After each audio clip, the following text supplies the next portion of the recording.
पढ़े जालू ये तवार के। जी हाँ, नमस्ते प्रणाम दोस्तों, मैं ग्वाला आरबी फिर से आप लोगों के बीच में एक बार हाजिर हूँ। ग्वाला आरबी यूट्यूब चैनल की ओर से भोजपुरी से संबंधित हिट मशीन खेसारी लाल यादव के एक बहुत ही जबरदस्त और कमाल के गाने की जानकारी लेकर, जिस गाने का टाइटल है पढ़े जालू ये तवार के। तो क्या इस गाने की पूरी जानकारी बताएंगे दोस्तों हम आपको। लेकिन दोस्तों इससे पहले आप मेरे चैनल पर नए हैं और खेसारी लाल यादव के सच्चे फैन हैं तो वीडियो को दिल से लाइक करके चैनल को सब्सक्राइब करना बिल्कुल ना भूले।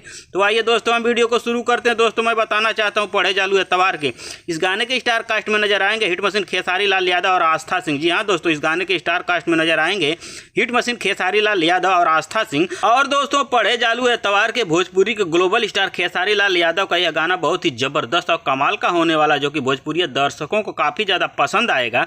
क्योंकि दोस्तों इस गाने को लिखा अखिलेश कश्यप ने, इस गाने में संगीत दिया वी.आर. वर्मा ने और कंपोजर है शुभम तिवारी। और दोस्तों इस गाने के वीडियो डायरेक्टर है पवन पाल, कोरियोग्राफर है गोल्डी बाबी और दोस्तों परिकल्पना विवेक सिंह का, आशीर्वाद है विकास सिंह का। और दोस्तों इस गाने को अपने सुरों से नवाजा है भोजपुरी के ग्लोबल स्टार खेसारी लाल यादव और शिल्पी राय ने। जी हाँ दोस्तों, इस गाने को गाया है खेसारी लाल यादव और शिल्पी राय ने। और दोस्तों पढ़े जालू एतवार के इस गाने का टीजर आप लोगों के बीच में 17 जनवरी 2023 को शाम के वक्त रिलीज कर दिया गया, जो कि भोजपुरी दर्शकों को काफी ज्यादा पसंद आ रहा है। और दोस्तों इस गाने का फुल वीडियो सॉन्ग आप लोगों के बीच में रिलीज किया जा रहा है 18 जनवरी 2023 को सुबह 6:45 पर अन्नपूर्णा फिल्म के यूट्यूब चैनल से। जी हाँ दोस्तों, इस गाने का फुल वीडियो सॉन्ग आप लोगों के बीच में रिलीज किया जा रहा है 18 जनवरी 2023 को सुबह 6:45 पर अन्नपूर्णा फिल्म के यूट्यूब चैनल से। तो दोस्तों पढ़े जालू एतवार के भोजपुरी के ग्लोबल स्टार खेसारी लाल यादव के इस गाने की जानकारी आपको पसंद आई हो तो इस वीडियो को अधिक से अधिक लाइक करें, कमेंट करें, शेयर करें और चैनल को सब्सक्राइब करें। धन्यवाद दोस्तों।